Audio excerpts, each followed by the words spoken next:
Hello listeners, welcome to a new episode of the Good Talk podcast. हम हैं आपके host, मैं हूं सागर और मैं हूं चर्चिल। और हर हफ्ते की तरह we are back with a new topic to talk about, जिससे रिलेटेड कुछ स्टोरीज, कुछ एडवेंचर्स, कुछ एडवाइस हम आपसे शेयर करेंगे। आज के एपिसोड में हम एक बहुत ही इंटरेस्टिंग टॉपिक पे बात करने वाले हैं। आज हम बात करने वाले हैं जेलसी और एनवी के बारे में। कैसे वो आपकी लाइफ को अफेक्ट करती है और कैसे आप उनसे निकल के लाइफ में आगे बढ़ सकते हैं। I think jealousy and envy anger के बाद सबसे कॉमन नेगेटिव इमोशन है। आई थिंक ये ऐसा इमोशन है जो हम सब फील करते हैं अलग अलग समय पे, अलग अलग टाइम पे और अलग अलग लेवल पे अपनी लाइफ में। एंड समटाइम्स हमें पता ही नहीं चलता कि ये किस तरह हमें अफेक्ट कर रहा है। सो आज के एपिसोड में हम देखेंगे कि how jealousy and envy comes up in your life. आपको कहाँ पे ये फील होता है, क्यों ये फील होता है और कैसे आप उनसे आगे बढ़ के अपनी लाइफ में आगे बढ़ सकते हैं। But before we start on the topic, मैं अपने सभी लिसनर्स को बोलना चाहता हूं कि हम व्हाट्सएप पे अब अवेलेबल हैं। तो आप अपने कमेंट्स, क्वेश्चंस, फीडबैक या कोई भी ऐसा टॉपिक जिस पे आप चाहते हैं हम बात करें, हमसे शेयर करने के लिए हमें सिंपली व्हाट्सएप पे मैसेज कर सकते हैं। आप हमें व्हाट्सएप पे 8889460888 पे मैसेज कर सकते हैं और बता सकते हैं कि हम किन टॉपिक्स पे बात करें, या अगर आपके पास कोई फीडबैक है तो वो फीडबैक शेयर कर सकते हैं। And if you do not have any comments और सजेशंस और आप सिर्फ चाहते हैं कि आपको हर हफ्ते पता पड़े जब नया एपिसोड रिलीज हो, तो सिर्फ हमें व्हाट्सएप पे पिंग कीजिए and we will make sure that you have an update every week. With that we start today's episode. चल, जेलसी और एनवी एक ऐसी चीज़ है जो हम सब फील करते हैं, पर कई बार मुझे लगता है हम उसको रिकग्नाइज नहीं करते। बहुत टाइम तक मेरे साथ एक चीज़ होती थी, मुझे लगता था कि मैं बहुत अच्छा इंसान हूँ, मैं बहुत ऑप्टिमिस्टिक और पॉजिटिव हूँ एंड शायद मुझे ये फीलिंग फील ही नहीं होती क्योंकि मुझे नेगेटिव इमोशंस के बारे में बात करना पसंद नहीं था। Later on I realise in life कि ऐसे बहुत सारे इवेंट्स होते हैं जहाँ पे हम कोई नेगेटिव इमोशन फील तो करते हैं पर उसको एक्सेप्ट नहीं करते। जस्ट एज एन एग्जाम्पल, आप और मैं बहुत ट्रैवल करते हैं, तो ट्रैवल करना हमारे लिए बहुत ही कॉमन है। हम बहुत सारी जगह जाते रहते हैं एंड इन अ वे हम लोगों को जेलस बना पाते हैं हमारे खुद की ट्रैवल स्टोरीज से। तो मुझे लगता था कि ये एक ऐसा एरिया है मेरी लाइफ का जो बिल्कुल सॉर्टेड है। फिर मेरे साथ एक चीज़ हुई जो मुझे बहुत ही सरप्राइज़ की उस टाइम पे, एंड दैट वाज कि मेरा एक फ्रेंड था जो आइसलैंड गया था। And Iceland was a place जहाँ मैं जाना चाहता था बहुत टाइम से। क्योंकि मेरा फ्रेंड मुझसे पहले वहाँ पहुँच गया था, तो मुझे बहुत ही अजीब फीलिंग आई थी and this was a feeling that मैंने पहले कभी या तो फील नहीं करी थी या रिकग्नाइज नहीं की थी, और मुझे बहुत ही नेगेटिव लग रहा था उस टाइम पे। That was the first time I realised कि जेलसी और एनवी एक ऐसी चीज़ है जो आपको लाइफ में किसी भी समय हिट कर सकती है और वो किसी भी एरिया में आपको हिट कर सकती है, भले ही वो एरिया कितना ही सॉर्टेड हो। And this is why it is important to see कि कहाँ पे ऐसा आपके साथ हो रहा है, वो आपको कैसा फील करा रहा है और उससे आप आगे कैसे बढ़ सकते हैं। अगर आपने जो स्टोरी शेयर की आइसलैंड वाली, उससे रिलेटेड मैं पहले दो चीज़ें क्लैरिफाई करना चाहता हूँ। पहली तो ये कि हर फॉर्म ऑफ जेलेसी बुरी नहीं होती है। जेलेसी का एक बेनाइन साइड होता है और एक हार्मफुल साइड होता है। बेनाइन साइड में हम देखते हैं कि किसी इंसान के पास कोई चीज़ है और हम भी वो चीज़ चाहते हैं, पर हमारा इंटेंट इसमें कहीं भी उस इंसान को हार्म करने का या उसके बारे में बुरा सोचने का नहीं होता है। एंड ये बहुत ही बेनाइन काइंड ऑफ जेलेसी होती है कि आपको लगता है कि काश मेरे पास भी ये चीज़ होती तो कितना अच्छा होता। And then there is a second form of jealousy जो बहुत ही नेगेटिव और बहुत ही हार्मफुल होती है, जहाँ पे हम देखते हैं कि किसी इंसान के पास कोई चीज़ है या उसने कोई चीज़ करी है, उसको कोई चीज़ मिली है और हम बोलते हैं कि तुम ये डिज़र्व नहीं करते हो और ये चीज़ तो मेरे पास होनी चाहिए थी। एंड इन अ वे हम उसको हार्म करने की सोचते हैं।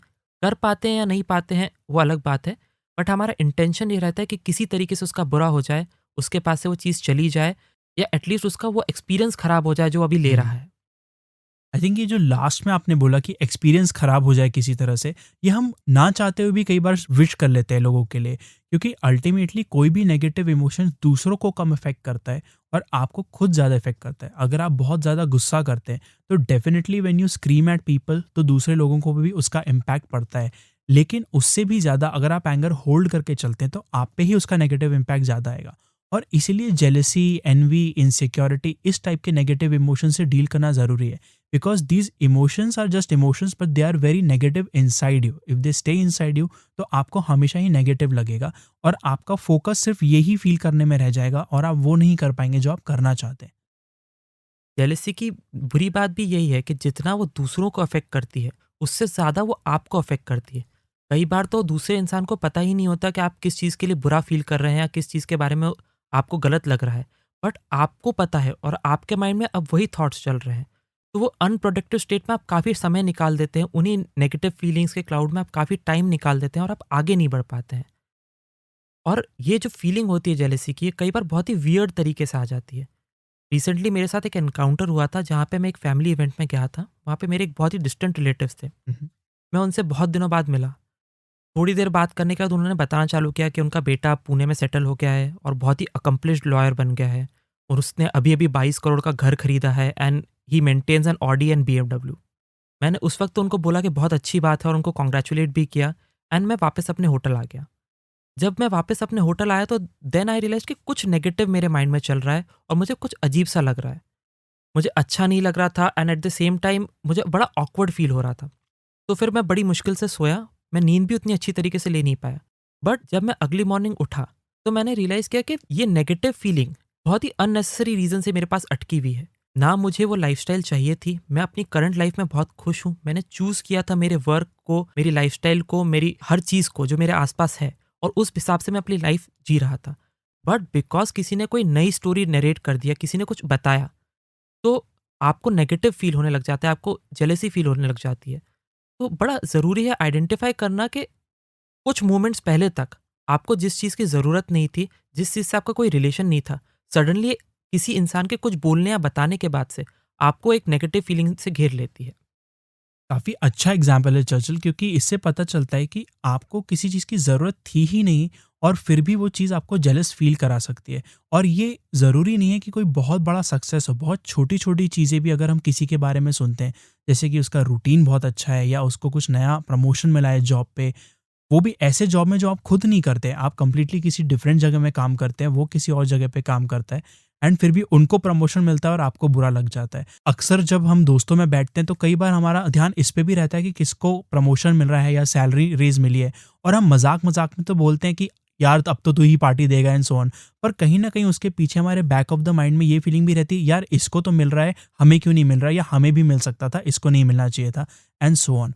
एंड ऐसा नहीं है कि ये नेचुरल नहीं है, it is a very natural thing to feel. I think it's a very human emotion to feel jealousy या एनवी वगैरह।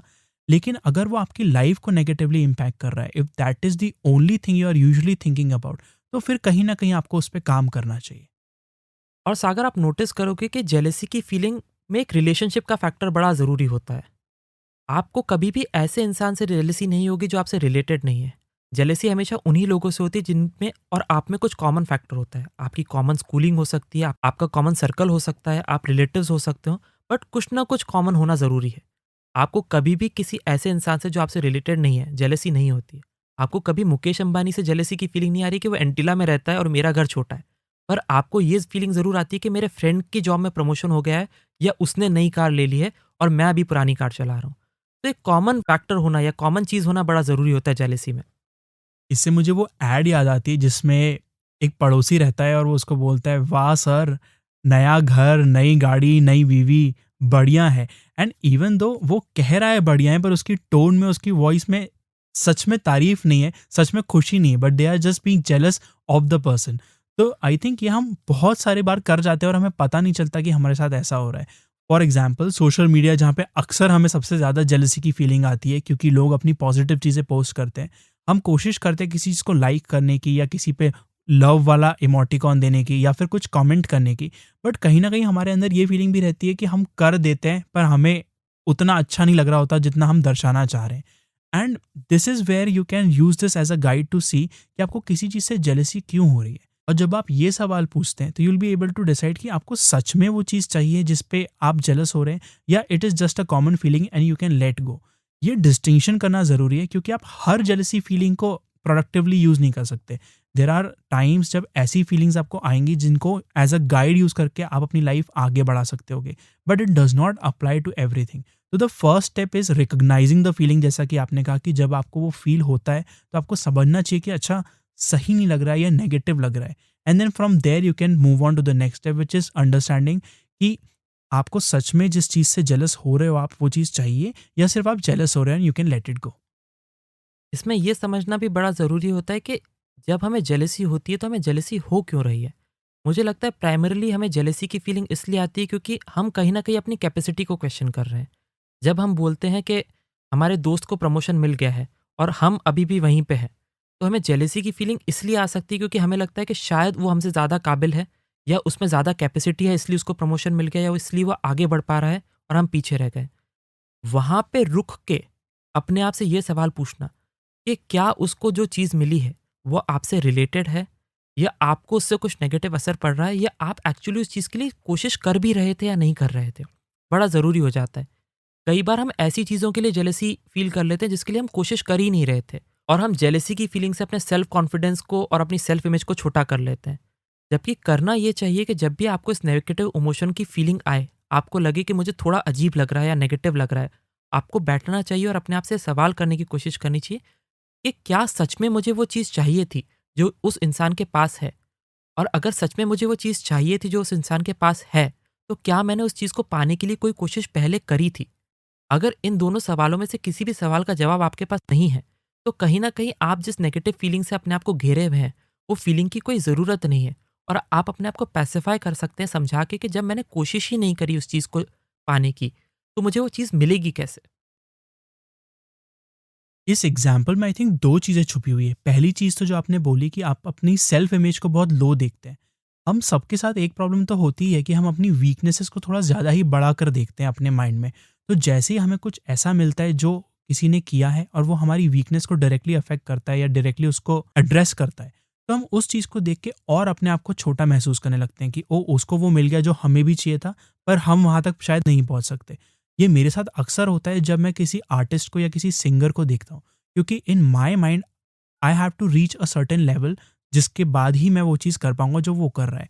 पर उसका सक्सेस देख के मुझे ये फीलिंग ज़रूर आती है कि यार इसने तो मुझसे पहले कर लिया या इसने तो मुझसे बेहतर कर लिया या इसको ज़्यादा अच्छे कमेंट्स मिल रहे हैं। इवन दो आई नो कि उसकी कोई ना कोई जर्नी रही होगी जिससे वो वहाँ पे पहुँचा होगा और मैंने ऑनेस्टली अभी तक उतनी मेहनत नहीं की है। My reasons might be many but ultimately अगर मैंने एफर्ट नहीं डाला है तो chances of me getting the same thing are very less.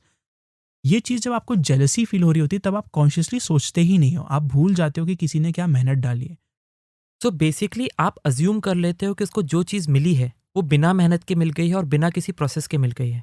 और कई बार ये सच भी हो सकता है कि सामने वाले को कोई चीज़ बहुत आसानी से मिल गई है, और आपको भी वो चीज़ मिल सकती थी, पर आपके सामने बेमतलब के ऑब्स्टेकल्स आ गए और आप वो चीज़ पा नहीं सके। बट क्या एक्सटर्नल इवेंट्स पे हम अपनी लाइफ का कंट्रोल देना चाहते हैं? ये भी एक बड़ा इंपॉर्टेंट क्वेश्चन है जो हमें पूछना चाहिए। क्या हम उन्हीं चीज़ों के लिए दुखी होते रहेंगे जो हमारे कंट्रोल के बियॉन्ड है, या उन चीज़ों पे मेहनत करेंगे जो हमारे कंट्रोल में है? जब आप ये सवाल करते हैं अपने आप से और इस सवाल पे एक्ट करने की कोशिश करते हैं, तो आप रेदर देन एक्सटर्नल फैक्टर्स जो आपके कंट्रोल में नहीं है, पे रोने की बजाय आप एक्चुअली एक्ट कर पाते हैं और अपनी पॉसिबिलिटी बढ़ा पाते हैं कि फ्यूचर में आपको वो चीज़ मिल पाए।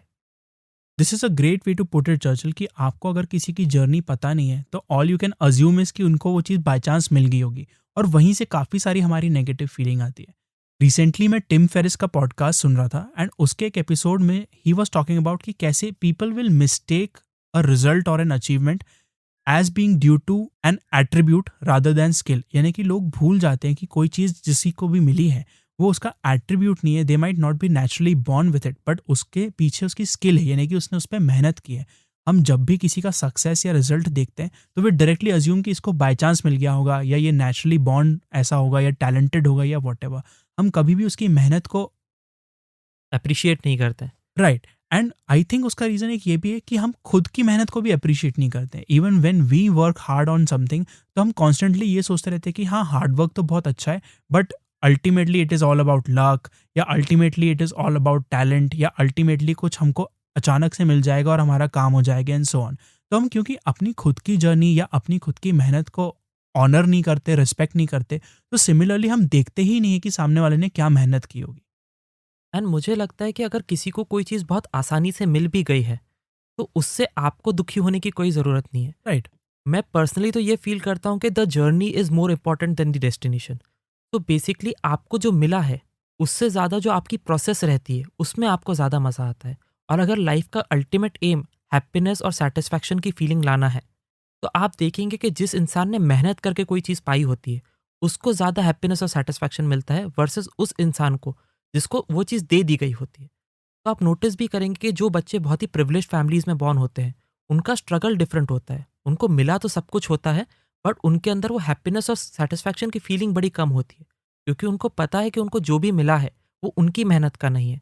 एंड आप देखेंगे बहुत सक्सेसफुल पेरेंट्स के बच्चे बहुत कुछ कर नहीं पाते और डिप्रेशन से सफ़र करते हैं फॉर द सिंपल रीज़न क्योंकि उन्होंने खुद का कुछ क्रिएट नहीं किया होता है। तो ये समझ लेना कि पोजीशंस और ऑब्जेक्ट्स से ज़्यादा प्रोसेस और जर्नी में मज़ा आता है और वो आपकी हैप्पीनेस डिफाइन करते हैं। आपकी जेलिसी की फीलिंग को कम करने में बड़ा हेल्प करता है और इस फीलिंग में जहाँ आपको लगता है कि सामने वाले को कोई चीज़ बहुत आसानी से मिल गई है, आप अपने आप को ये समझा सकते हैं कि उसको आसानी से मिल गई है पर मैं मेहनत करके लूँगा और मज़ा मुझे ज़्यादा आएगा क्योंकि मुझे मेहनत से मिली है। ये कुछ-कुछ माउंट एवरेस्ट पे चढ़ने जैसा है। माउंट एवरेस्ट को देखने का एक तरीका तो ये होता है कि आप हेलीकॉप्टर लीजिए और उसका एरियल व्यू ले लीजिए और वापस आ जाइए। नो डाउट उसमें आपको बहुत मज़ा आएगा। पर बाय कंपैरिज़न अगर आप चढ़ के माउंट एवरेस्ट पे जा रहे हैं, तो आप पीक तक नहीं पहुँच पाएँगे, उसके बावजूद भी आपको मज़ा आएगा फॉर द सिंपल रीज़न कि आपने कोई गोल बनाया था और उसकी तरफ आपने कोशिश करी। And this applies to everything. आप लाइफ में जो भी करना चाहते हो, whether it's having that perfect relationship, या फिर आप अपनी बॉडी अच्छा बनाना चाहते हो, या आप बिजनेस में बहुत आगे जाना चाहते हो, या what ever any personal goal, अगर आप उसमें वो जर्नी ले रहे हो जो आपको आपके गोल की तरफ ले जाएगी, तो वो जर्नी आपकी गोल से ज़्यादा इंपॉर्टेंट है। जैसा चर्चिल आपने बोला कि प्रोसेस और जर्नी ही आपका सेटिस्फैक्शन का रीज़न होता है। पर कई बार जेलसी की फीलिंग फिर भी आप में रह ही जाती है। वो इतनी स्ट्रांग होती है कि वो आपका पूरा माइंड उस पर फोकस करवा देती है।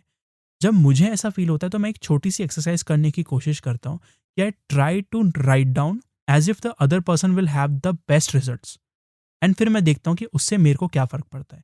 तो अगर मेरे को पता पड़ता है कि किसी को कुछ अच्छा प्रमोशन मिला है या someone is doing great work और मुझे उससे बुरा लग रहा है, तो what I try to do is कि मैं लिस्ट बनाता हूँ उनके कंप्लीट सक्सेस होने की। तो मैं उनका करंट सक्सेस देखता हूँ और उसके आगे लिस्ट बनाता हूँ कि इसके बाद उनको क्या-क्या अच्छा मिलने वाला है। तो अगर उन्होंने कुछ अच्छा किया है तो पता है इनका ये भी हो जाएगा, इनका ये भी हो जाएगा, इनका ये भी हो जाएगा और ये इतने आगे निकल जाएँगे। And then I ask myself, so what? बहुत ही अच्छी एक्सरसाइज है सागर ये। और पर्सनली जब आप ये पूछते हैं अपने आप से सो व्हाट, तो आप ये देख भी पाते हैं कि जैसे ही वो डिस्टेंस बहुत बढ़ जाता है तो आपको जेलिसी की फीलिंग भी खत्म हो जाती है क्योंकि आप मान लेते हैं कि उनकी लाइफ जर्नी अलग है और आपकी लाइफ जर्नी अलग है। सो अब आप अपनी लाइफ जर्नी पे फोकस कर सकते हैं और जब आप ये क्वेश्चन पूछते हैं सो व्हाट वाला, तो आपको एक कॉन्शियस मोमेंट मिलता होगा कि जहाँ पे आप सोच सकते हैं कि मेरी लाइफ जर्नी इन सब लोगों से इंडिपेंडेंट है, मैं अकेला आया हूँ और अकेले ही मुझे जाना है। तो इंस्टेड ऑफ बीइंग जेलस दूसरे लोगों से, मैं अपनी लाइफ की जर्नी को बेटर बना सकता हूँ bye focusing on my self rather than being jealous of the other people. Exactly, it's basically कि आप देखोगे कि किसी के कंप्लीट सक्सेस होने से भी आपको इतना फ़र्क नहीं पड़ रहा था, तो उनके छोटे सक्सेस से आपको इतना फ़र्क क्यों पड़ रहा है? And you are able to kind of disconnect yourself with the whole emotion, और फिर आप अपने आप पे फोकस कर पाते हो। और कई बार आप नोटिस करेंगे कि दो लोग एक ही चीज़ के लिए ट्राई कर रहे थे। ये प्रमोशन हो सकता है, क्लास या यूनिवर्सिटी में रैंक हो सकती है, और आप दोनों एक ही चीज़ के लिए ट्राई कर रहे थे और आपको मिलने की जगह वो सक्सेस किसी और को मिल गई। तब जेलेसी की फीलिंग बहुत ही डिफरेंट फॉर्म लेती है। आपको लगता है कि आपने भी उतनी ही मेहनत की थी, आप ज़्यादा डिज़र्विंग थे, स्टिल किसी दूसरे इंसान को वो चीज़ मिल गई। मेरे साथ ये चीज़ हुई थी जब मैं ग्रेजुएशन कॉलेज में था और मेरे और एक अदर स्टूडेंट के बीच में कॉम्पिटिशन चलती थी, बहुत ही हेल्दी कॉम्पिटिशन फर्स्ट आने के लिए। फर्स्ट सेमेस्टर में मैंने टॉप किया था एंड सेकंड सेमेस्टर में उसने टॉप किया था। एंड जब सेकंड सेमेस्टर में उसने टॉप किया था तो मुझे बड़ी ही जेलसी की फीलिंग आई थी और मुझे लगा था कि इसके तो प्रोफेसर्स ईज़ी थे, तो उन्होंने ज़्यादा अच्छे नंबर्स उसको दे दिए। एंड उस समय के जो मेरे मेंटर थे, मैंने जाके उनसे ये फीलिंग शेयर की कि मुझे बहुत ही नेगेटिव फील हो रहा है, एंड क्योंकि उसके प्रोफेसर ज़्यादा अच्छे थे तो उन्होंने इंटरनल्स में उसको ज़्यादा नंबर दे दिया एंड इस वजह से हुँ, हुँ। मुझसे आगे निकल गया। तो देन ही टोल्ड मी कि आपकी जो फीलिंग है, जहाँ पे आपको ये लग रहा है कि उसके प्रोफेसर ज़्यादा अच्छे थे, आप अगेन एक्सटर्नल चीज़ों पे फोकस कर रहे हैं। एंड अगर आपको सच में वो चीज़ इतनी डेस्परेटली चाहिए, तो डिस्पाइट बीइंग जेलस आप उसके पास जाइए, बहुत दिल से पॉजिटिवली और खुश होकर उसे एक बार कॉन्ग्रेचुलेट कर दीजिए और फिर अपने एफर्ट्स वापस लेना चालू कर दीजिए। जब आप ये पूरा एक्ट करते हैं, तो डिस्पाइट आप कॉन्ग्रेचुलेट कर रहे थे या नहीं कर रहे थे, आप मेहनत तो करने वाले थे। बट जब आप कॉन्ग्रेचुलेट कर देते हैं और इतने दिल से किसी इंसान की सक्सेस के लिए खुश होते हैं, तो आप अपने अंदर से वो नेगेटिव फीलिंग्स हटा देते हैं। आप अपनी लाइफ में आगे बढ़ जाते हैं और अब आपका फोकस उन नेगेटिव चीज़ों से हट के अपनी लाइफ जर्नी में आ जाता है, जहाँ पे आप अपनी मेहनत देख रहे हैं और अपने रिजल्ट्स देख रहे हैं, ना कि ये देखने में कि उसको किस तरीके से वो चीज़ें मिली। आपके मेंटर ने बहुत ही अच्छी इनसाइट दी वहाँ पे कि we are trying to focus on external reasons, कि किसी को कोई चीज़ क्यों मिली होगी और आपको क्यों नहीं मिली। आई थिंक इसमें ये भी बात है कि आपको खुद भी रिस्पॉन्सिबिलिटी लेनी पड़ती है। आपकी लाइफ जहाँ भी जा रही है, डेफिनेटली बहुत सारे एक्सटर्नल फैक्टर्स उसको अफेक्ट करेंगे, but at the same time आप अपने आप से पूछ सकते हैं कि क्या आपने अपना बेस्ट दिया था उस जर्नी में, क्या आपने उतनी मेहनत की थी जितनी आपको लगता था आपको करनी चाहिए। और अगर उस बात का जवाब हाँ है और फिर किसी को कोई चीज़ मिली है, तो देन उनकी खुशी में खुश होना ज़्यादा आसान हो जाता है, because you are able to see कि you also did your best, they also did their best, but this time उनका लक शायद आपसे आगे रहा होगा या उनकी मेहनत आपसे ज़्यादा रही होगी, and you are able to be happy and disconnect from that jealousy completely. I think इस टाइप की सिचुएशंस में जहाँ पे आप सेम प्रमोशन के लिए काम कर रहे थे या सेम चीज़ के लिए काम कर रहे थे और किसी को मिलता है किसी को नहीं मिलता, उस सिचुएशन में जेलसी इसलिए भी लगती है क्योंकि हमें हमेशा सिखाया जाता है कि टॉप पे आना इज़ एवरीथिंग। आपकी रैंक या तो बहुत अच्छी आई है या फिर कोई मतलब नहीं है आपकी मेहनत का, या तो आप टॉप 3 में आए हो या टॉप 5 में आए हो या आपने टॉप किया है, तो ही आपकी मेहनत का कोई मतलब है, otherwise all your effort is waste. कई बार ऐसा होता है कि टॉप 10 में जो बच्चे आते हैं उनको हमेशा पेरेंट्स और टीचर्स दोनों यही मैसेज देते हैं कि तुमने बहुत अच्छा किया, पर तुम टॉप 3 में आ सकते थे या तुम टॉप कर सकते थे अगर तुम उतनी मेहनत डालो तो। एंड एज अ चाइल्ड आपको ये फील आती है कि मैंने मेहनत तो की थी and this was suppose to be a great result. Over time ये चीज़ रीइंफोर्स होते होते इस चीज़ में तब्दील हो जाती है कि या तो आप बेस्ट हो या फिर कोई मतलब नहीं, आप कुछ भी कर रहे हो। एंड दैट इज़ वाई हम जब भी किसी को कुछ अच्छा करते हुए देखते तो हमें लगता है कि ना सिर्फ वो बेस्ट करेगा बल्कि वो हमसे बहुत आगे निकल जाएगा और हम कभी भी वहाँ तक पहुँच नहीं पाएंगे। एंड अगेन हम अपनी जर्नी को कम्प्लीटली नेगेट कर देते हैं। और जो ये फीलिंग आती है जहाँ पे आप compete करते हैं किसी इंसान से और आप सेकंड आ जाते हैं और आपको लगता है कि आपको कुछ नहीं मिला, ये अबंडेंस के माइंडसेट के कंप्लीटली अगेंस्ट चली जाती है। जब आप जेलेसी फील कर रहे हैं तो आप बेसिकली ये अज्यूम कर रहे हैं कि यही था और ये नहीं है तो कुछ नहीं है। तो आप बेसिकली अबंडेंस के माइंडसेट को पूरी तरह छोड़ चुके हैं। राइट। हो सकता है आपको एक प्रमोशन नहीं मिला हो, बट लाइफ अपनी बीइंग में बहुत अबंडेंट है और आप अगर एफर्ट्स डालते रहेंगे तो आपको अदर फॉर्म्स में, अदर वेज में प्रमोशन, आगे रेज, ग्रोथ मिलती रहेगी। तो हो सकता है इस बार आप फर्स्ट नहीं आए हो, बट दैट फर्स्ट होना आपकी लाइफ की पूरी जर्नी में बहुत ही इनसिग्निफिकेंट पार्ट प्ले करता है। और आपकी लाइफ बहुत बड़ी है और उसमें बहुत सारे चैलेंजेस और बहुत सारी अपॉर्चुनिटीज़ आने वाली है। बहुत सारे मौके मिलने वाले हैं आपको आगे बढ़ने के। और हमें ये भी समझना होगा कि हम कितना भी आगे बढ़ जाएं, हमसे आगे या हमारे साथ में चलते हुए हमेशा लोग होंगे। और अगर हम अपनी लाइफ की जर्नी इसी तरीके से जिएंगे जहां हम अपने आसपास चलने वाले लोगों से देख के उनसे आगे बढ़ने का ही एम लेके चलते रहेंगे, हम हमेशा नेगेटिविटी से घिरे रहेंगे। हम कई मील आगे निकल जाएंगे पर हम यही देखेंगे कि हमारे आगे कितने लोग हैं, ये देखने की बजाय कि हम कितना आगे निकल के आ गए हैं। तो यहाँ पे अपनी जर्नी को रिस्पेक्ट करना और अपने एफर्ट्स को रिस्पेक्ट करना और ये देखना कि हमने कितना अचीव किया है बड़ा ज़रूरी हो जाता है। हमें ये समझना होगा कि हमने जो किया है और हम जितना भी कर लेंगे, हमेशा हमारे पास अपॉर्चुनिटीज़ रहेंगी और हम और बहुत कुछ कर सकते हैं, भले ही एक चीज़ हमें मिल रही है या नहीं मिल रही है। That's a very good point Churchill कि हमेशा हमसे आगे कुछ लोग होंगे, कुछ हमारे साथ होंगे, कुछ हमारे पीछे होंगे, और अगर हम हमेशा इसी पे फोकस करते रहे कि कैसे हम आगे पहुंच जाएं, तो हम हमेशा नेगेटिविटी से घिरे रहते हैं। आई थिंक इसको आप फ्लिप कर सकते हो इस पूरी फीलिंग को, और वो इस तरह से कि जो लोग आपसे आगे चल रहे हैं आप उनको देख के सीख सकते हो। You can use them as inspiration कि हाँ उन्होंने किया है, मैं भी कर सकता हूँ। कोई ज़रूरी नहीं है कि ये ऐसे लोग हों जिनसे आप बात कर सकते हैं, जिनसे आप बात कर सकते हैं उनसे आप डायरेक्टली सीख सकते हैं। पर अगर ये ऐसे लोग हैं जो आपसे बहुत ज़्यादा आगे हैं, जिनसे आपका कोई कॉन्टैक्ट नहीं है, तो आप सिर्फ उनकी जर्नी के बारे में पढ़ के, उनके बारे में जान के उनसे इंस्पिरेशन ले सकते हैं। जो आपके साथ चल रहे हैं, जो आपके इक्वल्स हैं, आप उनसे बात करके उनकी जर्नी में उनको हेल्प कर सकते हैं और अपनी जर्नी में उनकी हेल्प ले सकते हैं। कहीं भी अगर आपको पहुँचना हो तो लोगों के साथ वहाँ पहुँचना बहुत ज़्यादा आसान हो जाता है हेल्प के साथ। और इसीलिए आप अपने साथ वालों को कॉम्पिटिशन समझने की जगह अगर अपने फ्रेंड्स मान के चलेंगे, तो आपके लिए वहाँ पे जाना ईज़ी हो जाएगा। डेफ़िनेटली ऐसा हो सकता है कि वो सेम चीज़ चाहते हो जो आप चाहते हैं, पर कुछ ना कुछ ऐसा होगा जो आप उनसे सीख सकते हो, कुछ ऐसा होगा जो आप उन्हें सिखा सकते हो और आप साथ में उनके साथ चल सकते हो। और अगर ऐसे लोग हैं जो आपकी ही जर्नी पर हैं पर आपसे थोड़ा पीछे चल रहे हैं, जो जस्ट स्टार्ट कर रहे हैं, तो you can mentor them, you can be of help to them. इससे आपको लगेगा कि आप कुछ कंट्रीब्यूट कर रहे हैं सोसाइटी में भी या इन जनरल भी, और जेलसी की जो फीलिंग है वो कंप्लीटली कहीं जाके छुप जाएगी and you will be filled with this positive energy जो आपको वहाँ ले जाएगी जहाँ आप जाना चाहते हैं। इसके अलावा जेलसी एक दूसरा फॉर्म भी लेती है। कई बार हमारे पास कोई चीज़ होती है और हमें लगता है कि कोई दूसरा इंसान हमसे वो चीज़ चुरा लेगा, तो हम बहुत ही इनसिक्योर हो जाते हैं।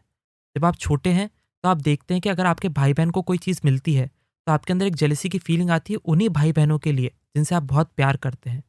बड़े होके ये फीलिंग चेंज हो जाती है रिलेशनशिप्स में, जब आप देखते हैं कि आपके गर्लफ्रेंड या बॉयफ्रेंड से कोई दूसरा लड़का या लड़की बात कर रहा है या आपके स्पाउस से कोई और बात कर रहा है और आपको बहुत ही इनसिक्योर फील होता है। आपके अंदर एक कांस्टेंट फीलिंग होती है कि ये मेरे से चला जाएगा या सामने वाले इंसान को अब मेरे में कोई इंटरेस्ट नहीं बचा है और ये इंसान मेरे बॉयफ्रेंड या गर्लफ्रेंड को या मेरे स्पाउस को मुझसे चुरा लेगा। और आप बहुत ही नेगेटिव स्टेट में चले जाते हैं। ये नेगेटिव स्टेट सामने वाले को तो जितना अफेक्ट करता है उतना करता ही है, पर ये आपको अंदर से टॉर्मेंट कर देता है। आपकी पूरी बीइंग नेगेटिव हो जाती है। Rather than focusing on good, आप सिर्फ नेगेटिव्स और कमियों में ही ढूंढते रहते हैं और फिर होते हैं झगड़े और बेमतलब के आर्गुमेंट्स। दरअसल व्हाई डू यू थिंक ऐसा होता है रिलेशनशिप्स में एग्जैक्टली? मुझे प्राइमरीली लगता है कि ये जो इनसिक्योरिटी की फीलिंग आती है, ये लैक ऑफ सेल्फ वर्थ से आती है। आप कहीं न कहीं अपने आप को कमतर समझते हैं, आपकी सेल्फ इमेज छोटी होती है, जहाँ आपको लगता है कि सामने वाला आपसे बेहतर है, या आपको ये फीलिंग आने लग जाती है कि आप क्योंकि अब पुराने हो गए हैं, तो अब सामने वाला नॉवेल्टी ढूँढेगा या किसी नए इंसान में कुछ नई चीज़ ढूँढने की कोशिश करेगा।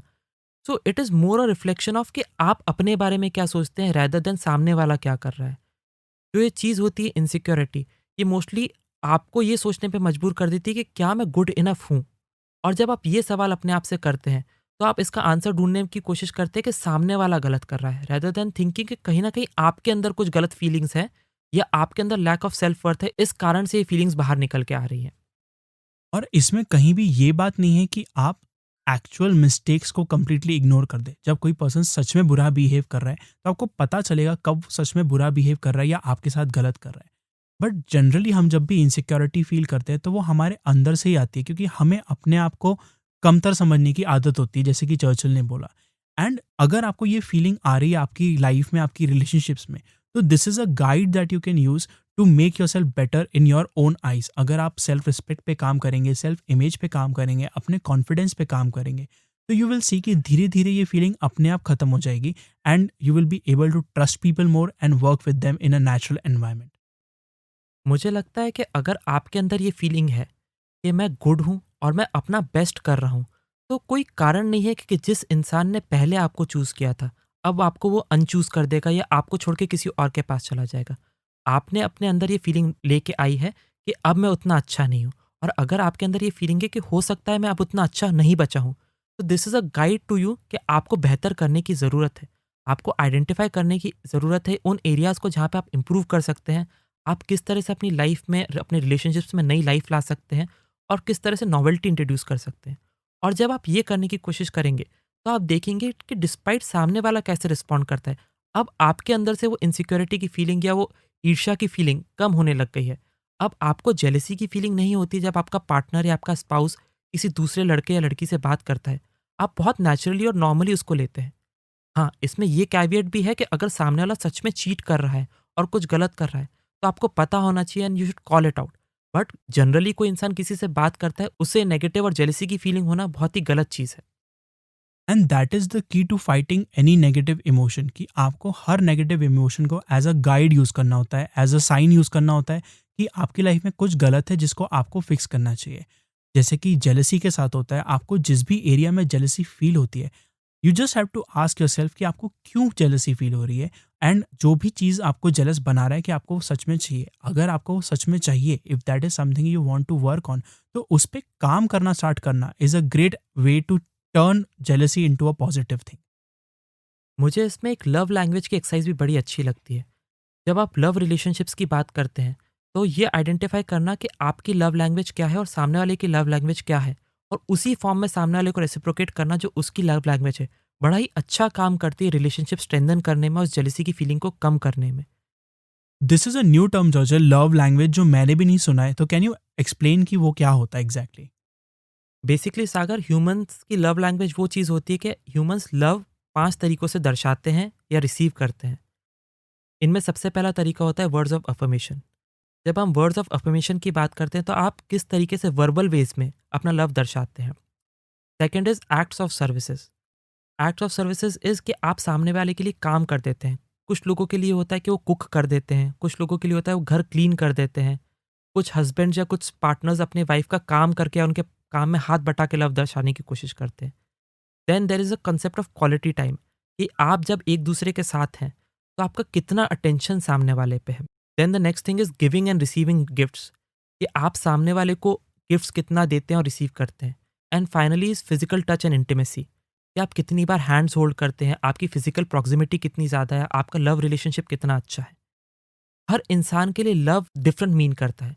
किसी के लिए इन पाँचों में से कोई पैरामीटर ऊँचा होता है और किसी के लिए दूसरा पैरामीटर ऊँचा होता है।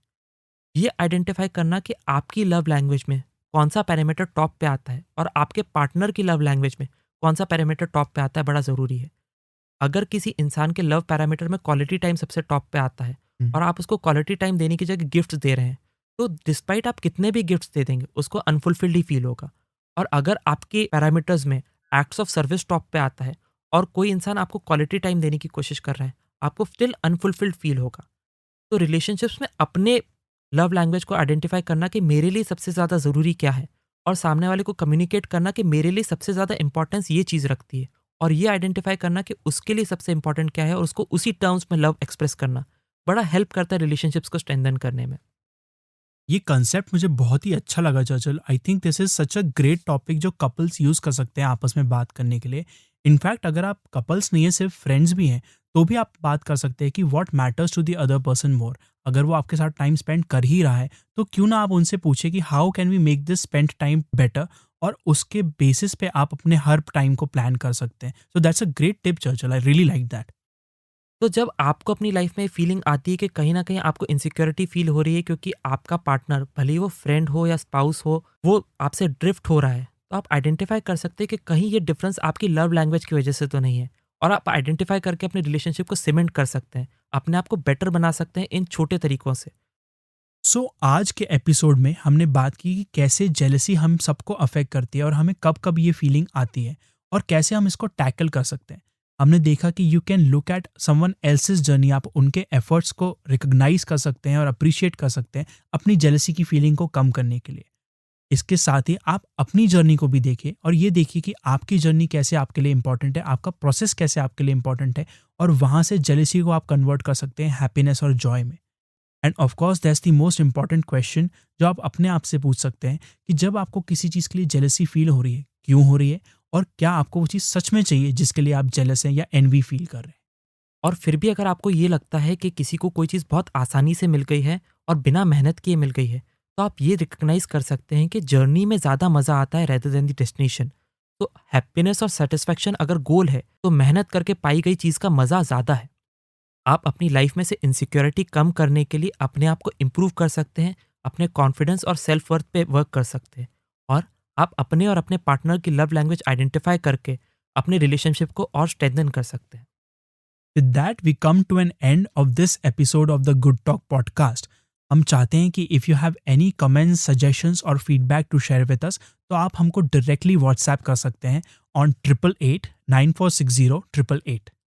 आप हमें ईमेल भी कर सकते हैं। हमारा ईमेल एड्रेस है contact@thegoodtalk.in पे। And don't forget to rate and review the podcast on the podcasting platform जिस पे आप सुन रहे हैं। आपके रिव्यूज़ हेल्प करते हैं नए लिसनर्स को हमारा पॉडकास्ट ढूंढने में।